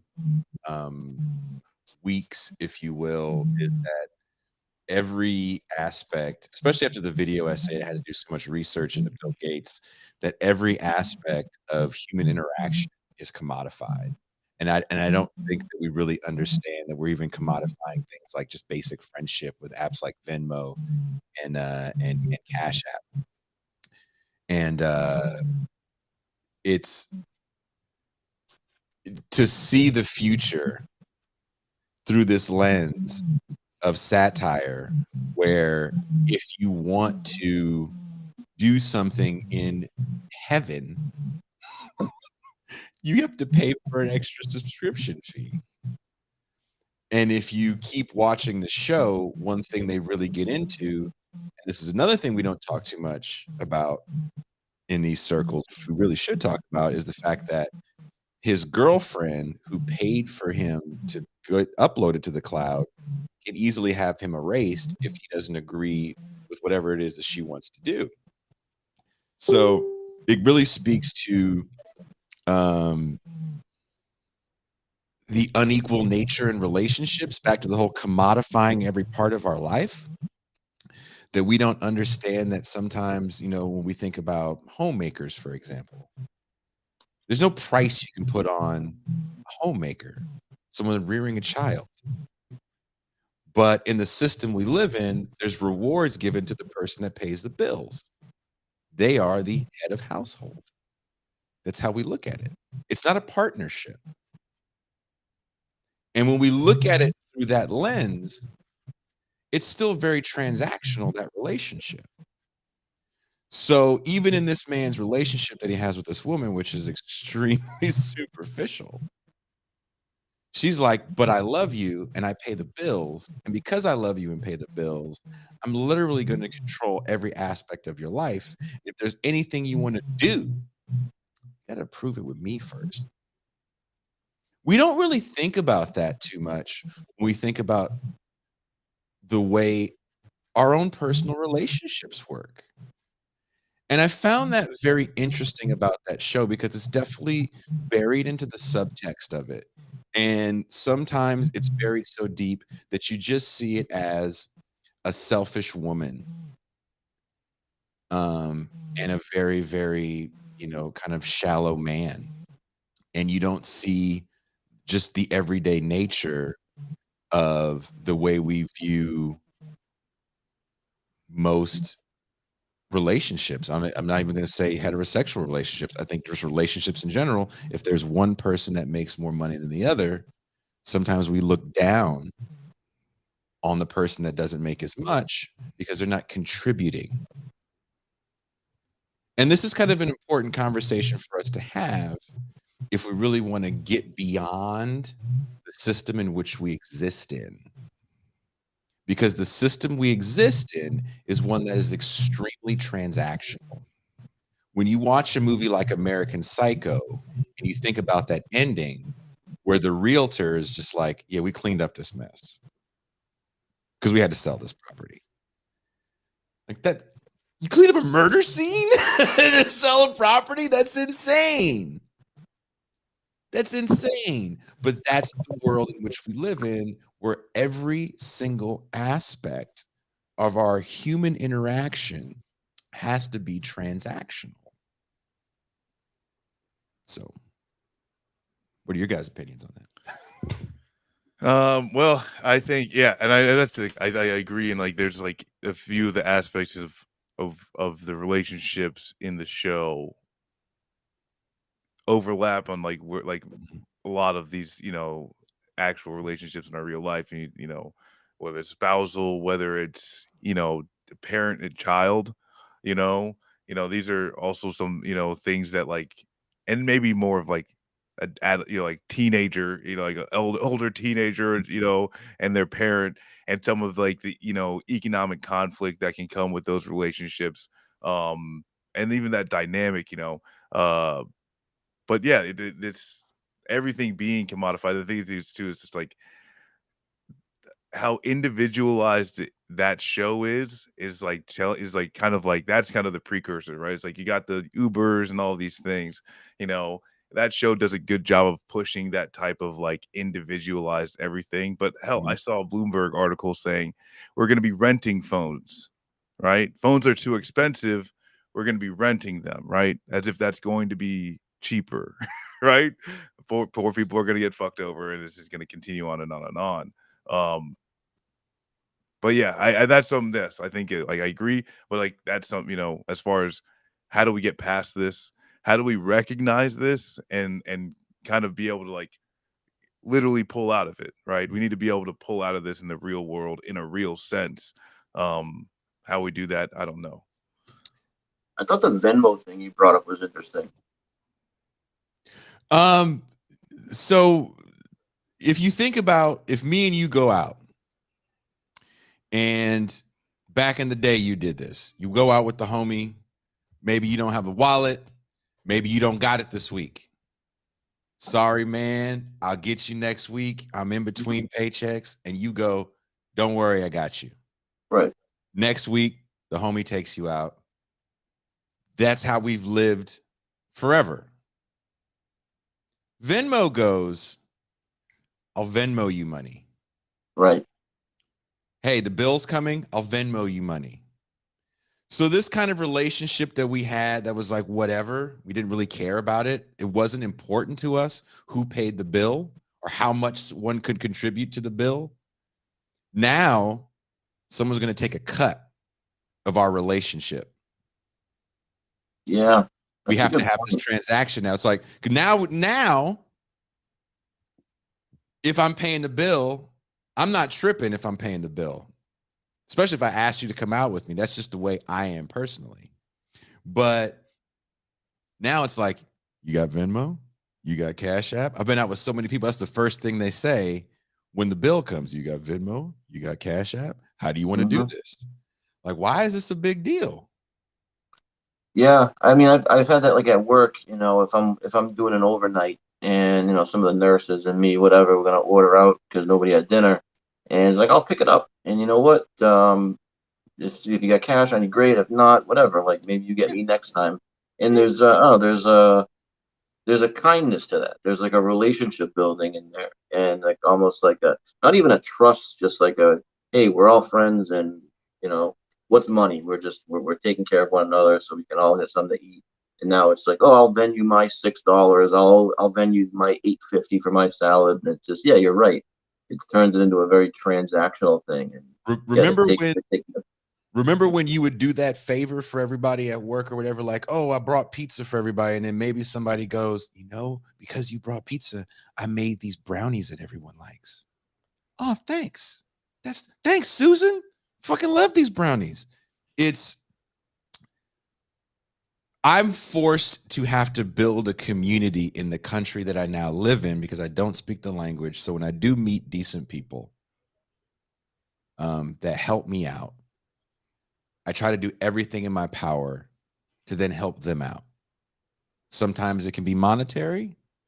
Sometimes it's just a ride, right? Mm-hmm. One of the people that I met, I won't name names. Helps me. When I first came here, I'll try not to get emotional. When I first came here, the place I live in has Wi-Fi. If you guys have been watching the show for a while, it was a really horrible connection. And I would call up the place every day because they had this one lady spoke English. Every day I called, she'd answer the phone. And she goes, I'm the only person, I work here and I speak English. So I kind of got to work these phones, but I'm going to help you as much as I can. She would always help me. She'd stay on the phone with me. She'd call me back sometimes three times a day because I'm having all these problems. And I told her, I was like, I'll take you out to dinner. This isn't a date thing. I'll take you out to dinner. And as we talk and we talk and we talk, because she's got a very LA accent. She's older than me, very LA accent. When I say LA accent, very stereotypical Mexican woman from LA.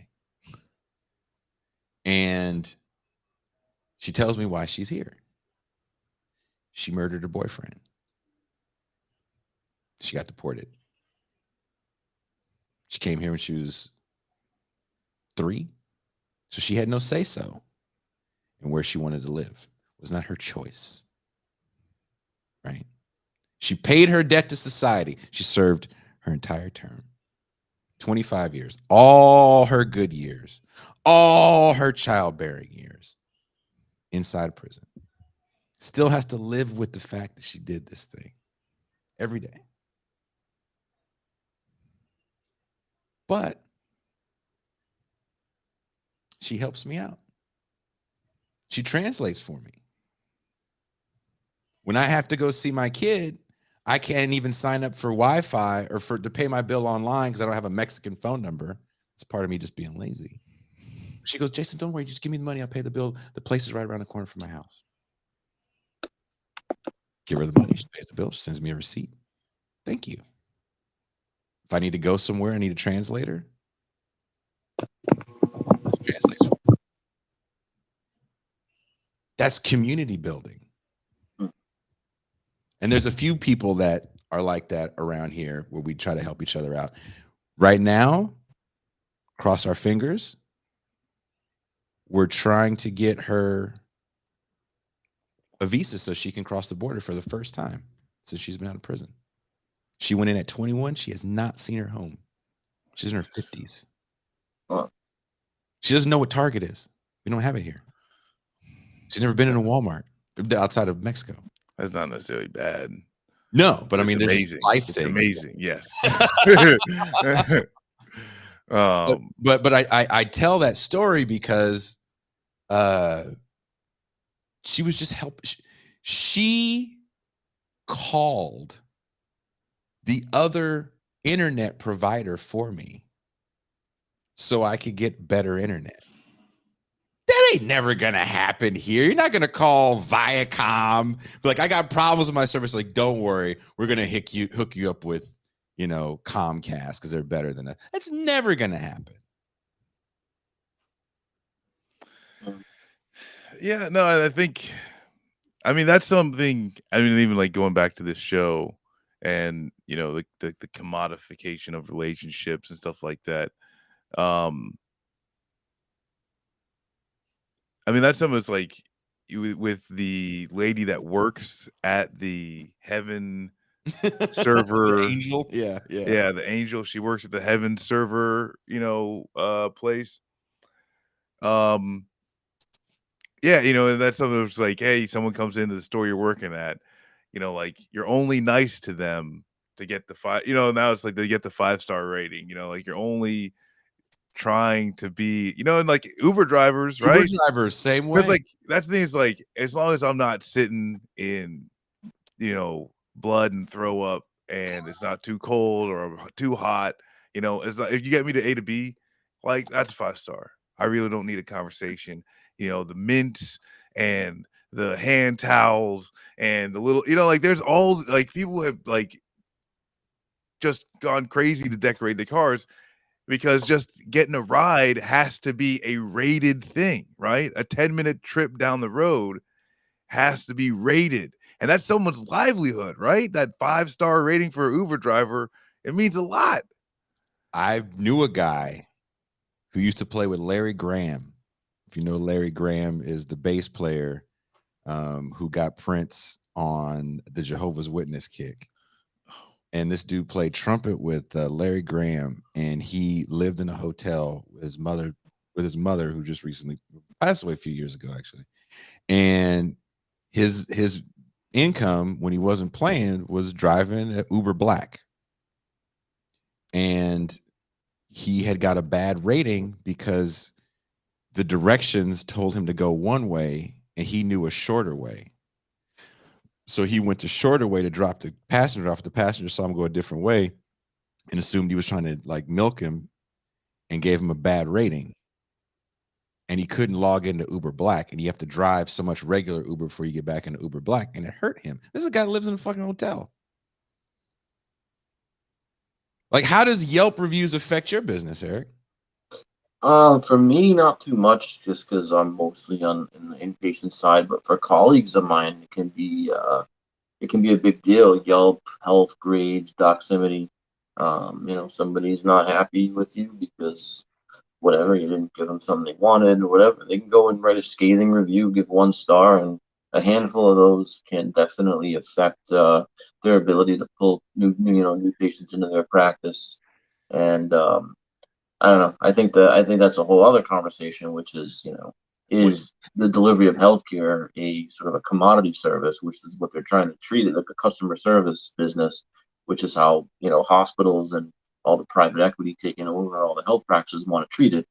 When it's an expertise driven field where what the patient wants isn't always necessarily the right thing, and they're trying to basically drive up customer service ratings because it actually drives reimbursement and payment. And a lot of people think that's responsible for a lot of the problems that we're having now in that whole industry.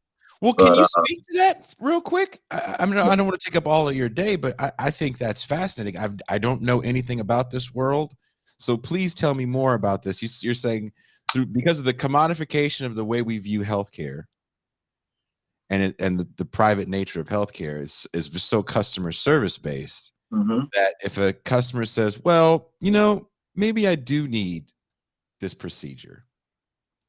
Right. Why do you see medicine, so many medicine commercials? Right. Yeah. No, and that's it's a big part of that is actually part of what was built into Obamacare. HCAP scores, patient satisfaction scores, and then so that it affects basically reimbursement at the Medicare level. But then you have PE private equity taking over so much medicine, and they basically take honestly like the hotel or the Disney type model, and they build it into how they want nurses and other people giving bedside care to treat patients. It's like it really it can deviate from, are you actually delivering someone the best care and doing what's right by them, versus are you making them happy and feeling like they're quote unquote satisfied? Well, what if that's they want a prescription for something that probably wouldn't be a good idea to give them, or and like when you say like the Disney/hotel model versus like actual healthcare, it's going about like, is the nurse just asking how the patient feels and doing whatever they can do to make them feel better in the moment, kind of thing, of like this type of like, what can I get for you? Hey, you want a cold Sprite? Okay, here you go. And this may or may not have anything to do with the patient's actual health. Exactly. And again, they're graded on that, and that goes hand in hand with the problem of understaffing. And so again, like if you're supposed to be assigned ideally maybe 4 or 5 patients based on the acuity level of care you're giving, but they're not staffed enough, so you've got 7 people, and you're basically getting like dinged because your patient had to wait longer than they wanted for their Sprite. Meanwhile, you were dealing with somebody in the other room whose blood sugar was 800, or their heart rate was abnormal, and it's like they're prioritizing that kind of satisfaction. And it also causes resources to get built into making things look really nice and pretty, and big marble walls and big glass doors, as opposed to putting those resources into the human resources and making sure things are staffed well enough, and clinicians have what they need at the bedside to give the best type of actual care. And so it's just it's kind of two like complete distinct sets of priorities and one is all about bringing in money, and the other is all about supposed to be about giving like the best care. And I was gonna say, like, this is something prominent too, especially when it comes to like pharmaceutical drugs and stuff like that, where you'd have like straight up bribes and kickbacks given to doctors, trips to the Bahamas to, Mm-hmm. I don't know, Prolisac, I don't know, whatever the hell it is. I mean, like, I is that prevalent? Like, I mean, like, do you got? Not anymore. They did away Yeah, with all that. They okay. can't Oh, even give really? you. They can't even give you a pen now. Ah, They still have like you can do like a drug rep lunch, so you can have somebody from a drug rep come in, and it's give you some educational material on their new product, or maybe some new data that came in on a product that that is pertinent to your specialty, and they're basically just giving you lunch, or sometimes there's dinners, and they'll have keynote speakers and whatnot, and those are actually a lot of fun. Honestly, it's a nice way for people to get together outside the workplace and go dine and learn about an interesting medical topic. But what they have done is you can go on open payments data, I don't know if it's .gov, and any doctor you want, you can actually look them up, and you can see how much money that they've taken from industry, and they basically tally it up and include meals. So let's say I go out to a drug rep dinner for, I don't know, Xarelto, a blood thinner, and a cardiologist I know is giving a talk. They give him $1,000 for every one of these that he runs, and we're pals, so it's nice when we can go because it helps him make some money on the side, and he can present some, a couple new trials that came out for that drug, and we can all go out and have a nice dinner together, whatever. But I just order a salad and something really inexpensive, and other people are ordering like expensive shit, appetizers, and lobsters, and all this stuff. They just basically like divvy it up and display it, or they divide up evenly, and your portion of that bill gets tacked onto you. And so if you go and look me up on open payments data, you'll find if I went to that meal and the average person spent whatever it is, $75, that'll be like, oh, Osgood took $75 from this manufacturer, and those all get added up. And then again, if I do some consulting work or something else, or something else with a different either pharma or device company, they add that on. So the nice thing is you can, any physician you want in the United States, any person can look them up and see, who's, from whom they've taken contributions. But I guess the question is, does that really change anything? Most people don't really know about it. I also kind of think it's kind of funny that like Pfizer or GlaxoSmithKline can't give me a pen, but they can give $600,000 to Nancy Pelosi. Mm. They can send lobbyists to Washington D.C. and they do all that stuff, but it's illegal for them to give me a pen. I always find that funny, but yeah, no, the extent to which the delivery of healthcare is commodified into all profit driven ventures, and how that really shapes the way it's delivered. I think people underestimate it, and I think they overestimate how much Medicare for all will fix that. I don't think Medicare for all. I mean, I believe in it. I support the policy because I think healthcare is a right, and I think that's the best way to deliver it. But it's really only the start, because if we do everything the same way that we're doing it, it's just that all the bills get sent to one agency, CMMS. It's still a bunch of private entities sending bills and trying to make money. So all those dynamics are still going to be in place. So then so people who put all their stock in that as the solution for everything and all the transactional nature of medicine, I think, are a little bit misguided.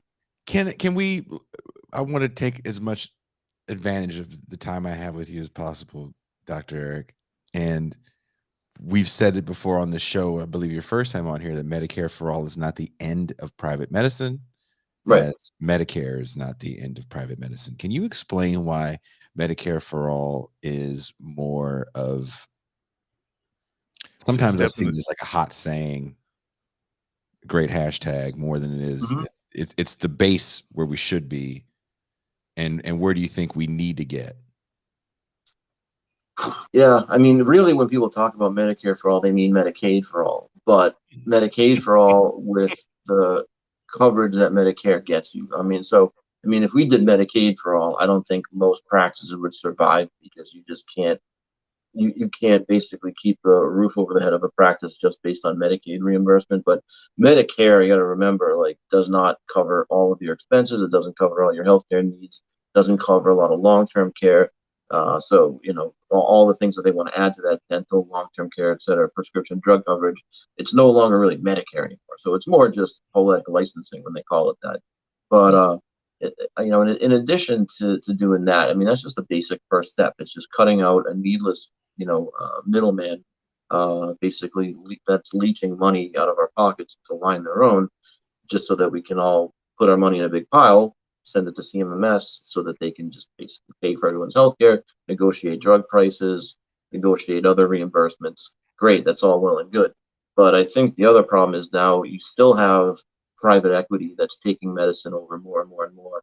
And I think that presents the biggest threat right now. All the mergers and acquisitions, hospitals getting shut down. I just found out that my hospital that I've worked at since 2011 is going to be demolished in the near future. So I don't know where I'm going to be working. Why? Asbestos? No, well, it's a really Apartments. old building, but it's basically been a landmark of the region since I think like the late 1800s, early 1900s. It's been a Catholic charity hospital, and it's just there's a nearby hospital a couple miles away that's really nice, brand new, beautiful place that's owned by a big company with lots of money, and they put tons of resources into it. They're basically a giant, and the company that owns us now is basically a nationwide company that really has wanted to get out of my state, and so they've been trying to find a buyer, and a couple other deals fell through. This one finally went through, but they don't really need that place anymore because they're right nearby and they have other satellite sites. And so we found out not that long ago that they were going to be acquiring us, but as far as we knew, the place was going to continue on under sort of new management, new ownership. And we just learned by email this past week that the plan ultimately is that the building just has too many problems. It's just not going to be feasible to have it up and running as a site. So all the clinical services are going to be moved off that campus onto others, and the company that owns it now is going to retain ownership of it, and they're going to have it demoed. And basically the future of everybody that works there is now sort of the question, and sort of what's the timeline of that. That's not necessarily an example of private equity. That's just kind of an example of the reality of what happens with hospitals and big healthcare institutions. The thing that happened with what hospital was it in Philadelphia? Not Hahnemann. I don't know if it was Hahnemann. I can't remember which hospital it was, but that was a huge private equity firm that basically bought it up and pretty much decided, hey, we're going to shut this place down and reopen it up as whatever other thing they can use to make money off it. And there were just a whole bunch of doctors, residency programs, education that were basically out on their ass. They had to find new places to go do their training and their work. And these types of M&As are happening all over the country. We're seeing drug companies oligopolize more. So they're all the tons of companies there used to be are now oligopolies to a handful of big drug companies, and less competition, more and more about driving profits. And so what they do is they try to squeeze as much out of as they can out of their workers. That's the nurses, that's the doctors, that's everybody. So they're not going to staff it the way that's going to give the best outcomes. They're going to staff it the way that they can staff it to drive the most amount of money coming in. They're going to kind of angle it the best that they can to drive the most money out of every patient they can. So now everything is done through electronic health records. So it's all computer based, which is good, but these computer programs are not designed for optimal workflow for the actual clinicians that use them. They're designed to generate the most revenue off of each patient. So the job of these programs is, if you're my patient, you come in the hospital, it's basically to help make you look as sick as you can be made to look on paper. It's basically designed to do that so that the most amount of money can be billed off of your chart. And now the only difference is, instead of going to an insurance company for reimbursement, it's going to go to Medicare. So until we can basically put all these things into the hands of the actual people involved in it, meaning the nurses, the doctors, the clinicians, instead of in the hands of moneyed interests, these things aren't just going to go away. And this is something that I think you're partly hitting on too, is that with the amount of hospitals that are closing down, and whether it is some private equity firm just buying the spot just so they could, turn it into, luxury condos or whatever. Yep. Um, the actual physical healthcare infrastructure is, inadequate, to say the least. And so that's, I guess, part of the problem. That Medicare for all, at least like the policy of having a single payer healthcare issue, is that it doesn't deal with the, you know, healthcare infrastructure or lack thereof. It doesn't deal with the training of, nurses, doctors. And then it also doesn't deal with, like, as far as the just the logistical flows and the supplies necessary to, you know, make these actual hospitals run. And that's something that COVID shown, right? That we had doctors and nurses in garbage bags. Right. It was like, how do we bake, how do you bake your N95 to reuse it or some shit? Yep. Oh, So yeah. yeah, there's, I get, yeah. If you could maybe go into some more detail of like how lack of an actual solution. And then the thing is, like, we can all recognize, like, a part is Medicare for all will be a step along the way, but Yeah. what would it look like to actually have, you know, something like, I mean, like maybe like the National Healthcare Service of the UK, maybe even like a decade ago, where it's like, but yeah, what would it actually have to be to say everybody that comes into these shores can get healthcare, adequate healthcare on the spot? And is it Yeah. better for you guys now than it was at the start of COVID for as far as PPE? So what's the last thing you said, Jay?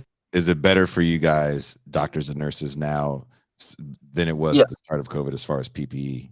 definitely. Yeah, and I mean it's not as crazy and mobbed as it was before, so the need isn't as high. But yeah, they were able to surge the amount of PPE they sent out and all that. But yeah, I mean, and then people say like they try, the obviously the right wing tries to make things something like the Green Deal sound like it's some radical plan. But if you're an actual environmentalist, you would say, yeah, the Green New Deal is great, but it's a compromise in of itself. It's a first step. It's not the solution. That's kind of how I feel about Medicare for all. Right? It's important. It's great. It'll basically get everybody covered and solve a whole bunch of problems. But it's a first step. I think really the only way you fix it is you have to have the right stakeholders in charge. And the right stakeholders are the clinicians and the patients, as opposed to the heads of giant companies and industry, whether that's pharma, whether that's the hospital industry, you know. So to me, it's just about the right stakeholders having the say and having people who are in power, meaning lawmakers, actually listening to their constituencies and not listening to the most influential lobbyists. But I think if you have the right stakeholders with actual power, then these things get designed in a way that they're meant to work, and they're meant to work for the patients who rely on the care and the clinicians who have to deliver the care. So that's really what it all comes down to. I think Canada, for example, I think one of the benefits of Canada is, coming back to that whole electronic health record industrial complex I always refer to. In Canada, they have EHR too, but the EHR was designed and standardized by the right stakeholders. It was designed to work the way that it's supposed to work, as opposed to the United States. It was basically, the Affordable Care Act was, basically it made meaningful use of EHR mandatory, but it pretty much handed over control to like a small handful of companies that provided those services. And what do they provide? It's not to make it easiest for the patients. It's not made easiest for the doctors and nurses. It's made so that the billers and the regulators and the coders can most easily extract information and generate as much payment. So that's why now you probably notice, and I bring this up all the time whenever I go on podcasts, you probably have noticed that when you go to a doctor in the United States, probably in the last 10 years or so, versus probably when you remember what it was like to go to a doctor, maybe 20 years ago, you probably remember more like 15, 20 years ago, you would have a doctor kind of looking at you in the eye and Mm-hmm. listening to you, having a real human interaction with you, a healing interaction with you. And then they would sit down and maybe jot some things down, maybe speak into a recorder. Now what happens? You go into a doctor's room and this is what you say. Yep. Okay, how you doing? Anything new? Yep. Okay, good. Any problems? No. Okay, you taking your medicines? Yeah, good. Okay. Okay, your vitals. Yep. Okay, you get your shots. Boom, boom. Okay, maybe do a quick exam back. Computer. Okay, you need refills. Okay, you need refills. All right, we'll see you in 3 months. Right? And it's not because that's what doctors want to do. It's because how the systems are designed. That's the workflow. The workflow is the end product isn't you being a satisfied patient who feels good and healed. The end product is that document, which now is the basis of payment that has to get generated. And that document has to click all the right boxes and have all the key elements in there to create a document that will result in the optimum payment. So the patient is like the byproduct, and the computer screen and the document output is the primary endpoint. That's what we have to fix. That's insane.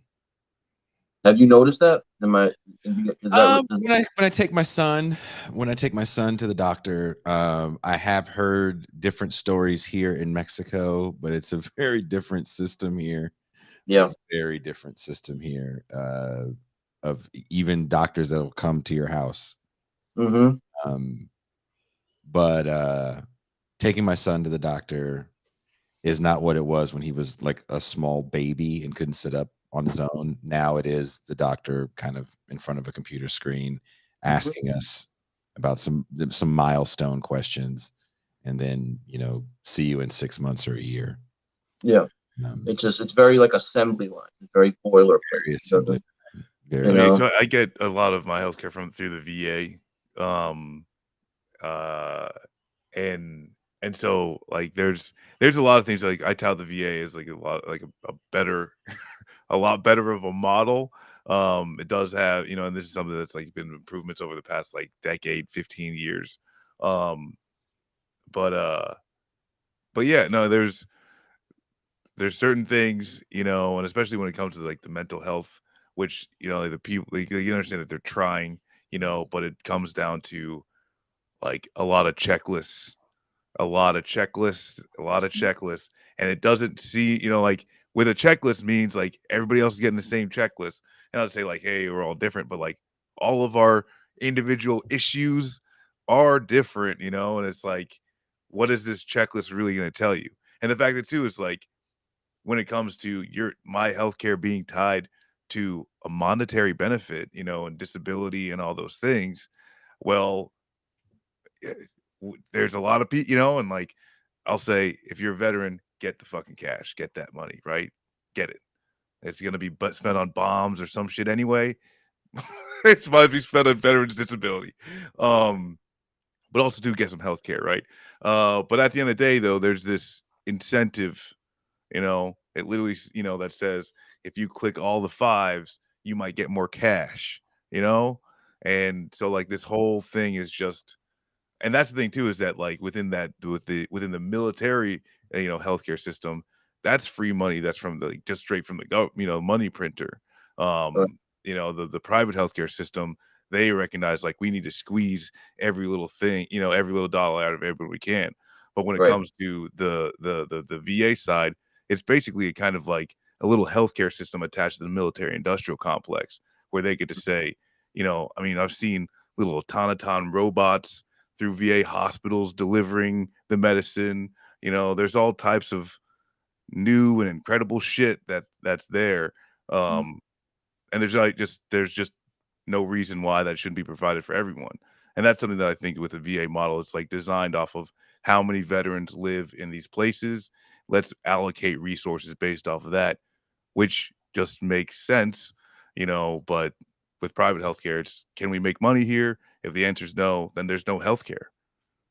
Exactly. And that goes into resource based too, because the most cost effective and overall effective way to keep people healthy is health promotion and disease prevention. So you have health promotion, then you have disease prevention, and then you have disease management. And health promotion does not generate revenue. It's not profitable. Disease prevention, also not particularly profitable, although a little bit more than health promotion, right? Like you can make good money doing screening colonoscopies and having mammogram centers and things like that, right?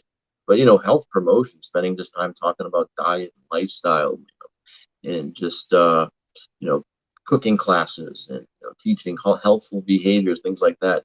There's very little money. All the money is in intervention-based procedures and taking care of people after they get really sick. So it's a very top-heavy system where all the resources are dedicated to that. Versus if you could spend money on disease prevention, you would save a lot of costs downstream, but nobody's lining their pockets off of that. That's another problem. I've If you heard have the that right skills working, and power, you can actually dedicate your resources to health promotion and disease prevention. and I've heard that there's even at least I saw some paper recently on like when people work less, which is like I think this is obvious, but it's like when people work less, they end up being healthier, you know, and so that is Yeah, That's my problem. also also not profitable, right? right. Or at least not advantageous for capital. Um, but And let's as we're hitting the 2 hour mark, and I know Eric's got to watch basketball because I'm sure he's got a few bucks riding on a couple games. At least Marcus and Emma Vigeland do. So me and Emma are betting against each other. with I'm gonna that watch being Upload now. By the way, I started Upload, but I didn't get too far into it. But now, on your recommendation, I'm gonna jump back into it. let me know, hit me up, man. Let me know what you think. The second season takes a turn that I'm not the biggest fan of, and I won't even get into it because I don't want to taint your lens of it. But Tank. Yeah.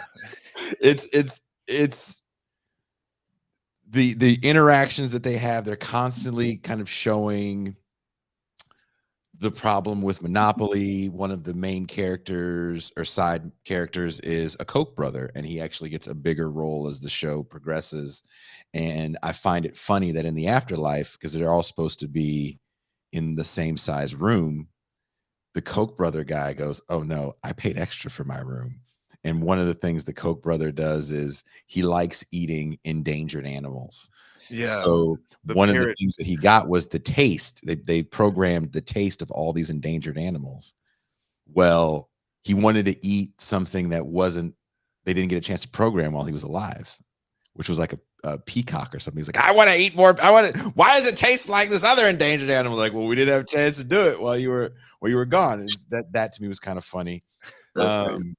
But one thing that a lot of these shows don't talk about, or we don't talk about when we talk about healthcare for everyone, I think one of the things that keeps people from even thinking about healthcare for everyone is the fact that there's people in society, that society as a whole does not feel worthy of these resources. Mm, And that goes back to the idea of putting monetary value on people and relationships. yeah. And when you think about the unhoused, you think about people that, live the punitive way in which we view things like government housing. We don't want, and I mean as a whole, not people watching this show, these people to be leeches because we think of the world in this way, that there are Right. people that could be leeches.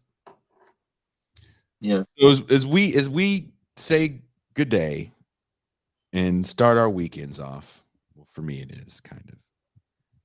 Let's think about that for a second because I don't have the solution. I pose these questions, I do these video essays because I love getting the feedback because it definitely goes into my thought process for the next thing, right? So how can we view universal programs, truly universal programs, and convince the naysayers that everyone deserves kindness? That these are just basic human needs, that we cannot deny our fellow humans these basic human needs. That being said, Yeah. let's enjoy watching the cartoons of my past over music I made for my little kid. Eric, thank you so much for crashing the party. That's hella dope. Always a pleasure, man. I didn't mean to derail the conversation off of what That's you fine. That's intended to talk fine. about. This is a This rough episode turned month. out to be way more interesting and educational than I'd planned out. You know, like I thought we Oh, were just yeah, we were gonna sit being here and pontificate about sci-fi and capitalist realism, and you came in with, like, the realism of the healthcare industry, which dope. I'm not mad. Listen, man, if you ever need anything, don't hesitate to reach out to me, dude. Don't feel bad. If something's going on, let me know. Get I that horse appreciate that. paste. You heard it. On demand horse. No, I'm just joking. I am coming out to the East Coast in June, and I want you to come out to the thing that we're doing with Sublation Media. Definitely. I'll give you more details. It'll be in Brooklyn. It's going to be a good time. So I'll give you more details as I get more details. We just finally got the date situated. Me and Doug Lane yesterday. So there's a lot of dope stuff that's going on. So thank you, Dr. Eric. Yeah, man. Looking forward to meeting in person this summer. Oh, we're gonna hug and I'll buy you a couple rounds. It'll be fun. Marcus is gonna be there as well, because if he's not, I'm gonna go to Virginia and kick him in the nuts. No, I will ride on a train with my mask. Thank you, chat, so much. Thank you, Landrow, for the fucking big up. $100 super chat that you guys understand that goes an extremely long way in keeping the lights on in this place. So thank you guys, and we are out.